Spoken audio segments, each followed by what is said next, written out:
আসসালামু আলাইকুম প্রিয় দর্শক, আশা করি সকলে ভালো আছেন।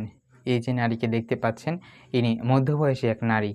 তাকে মাংস চুরির অপবাদে এভাবে এলাকার লোকজন ধরে নিয়ে যাচ্ছিল এবং তাকে বেঁধে রেখে চরমভাবে নির্যাতন করা হয়। এমনটাই অভিযোগ করেছে ওই তার বাড়ি যেখান থেকে তার মাংস চুরি করেছিল সেখানে। এবং ওই মেয়েকে ধরে, ওই মধ্যবয়সী নারীকে ধরে তার মাথার চুলও কেটে দেওয়া হয়েছে এবং চরম নির্যাতন চালানো হয়েছে।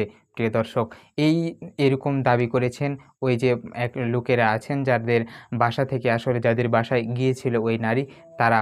এবং ওই যে নারীকে নির্যাতন করা হয়েছেন তিনি বলেন যে, "আমি এখন আমার পিঠে কেটে দিয়েছে, আমার মাথার চুল কেটে দিয়েছে এবং আমাকে অনেক নির্যাতন করেছে।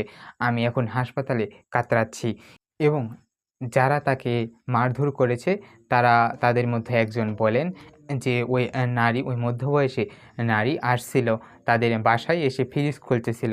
ফ্রিজ খুলে এক পর্যায়ে ফ্রিজের ভিতর থেকে হাত দেয় এবং তাকে জিজ্ঞেস করা হয় যে, "তুমি এখানে কেন এসেছো?" তখন সে নারী বলে, "আমার ফ্রিজে বরফ জমেনি, তোমাদের ফ্রিজে জমেছে নাকি এটা দেখতে আসছি।" একথা বলে তারপরে আ সে নাকি ওই নারীর ওড়না ধরে টান দেয় এবং সেখান থেকে ৩ টোপলা মাংস বের হয়ে আসে এবং তাকে সেখানে ধরে তাকে গাছের সাথে বেঁধে দেওয়া হয়।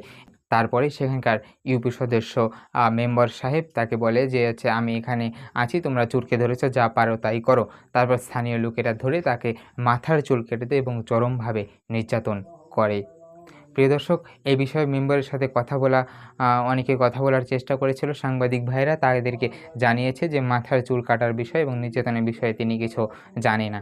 এই বুঝে পুলিশ ওই যে যারা নির্যাতন করেছিল, যারা মাথার চুল কেটে দিয়েছিল তাদের ৩ জনকে পুলিশ গ্রেপ্তার করেছে ইতিমধ্যে এবং তাদের যে আইনি কার্যক্রম আছে সেটা পরিচালনা হচ্ছে। প্রিয় দর্শক, এই ভিডিওটি ছড়িয়ে পড়ার পর নেটিজেনদের মাঝে, দর্শকদের মাঝে একটাই প্রশ্ন যে মাংস চুরির অপবাদে এভাবে চুল কেটে দেওয়া এবং তাকে চরমভাবে নির্যাতন করে হাসপাতালে পাঠানো কতটা যুক্তিসঙ্গত? প্রিয় দর্শক, এই ঘটনা সম্পর্কে আপনার মতামত কমেন্টে জানাতে ভুলবেন না। আজকে এ পর্যন্তই। দেখা হচ্ছে নতুন কোনো ভিডিওতে আরও এক সত্য তথ্য নিয়ে। ততক্ষণ পর্যন্ত ভালো এবং সুস্থ থাকবেন। আজকে এখানেই বিদায় নিচ্ছি।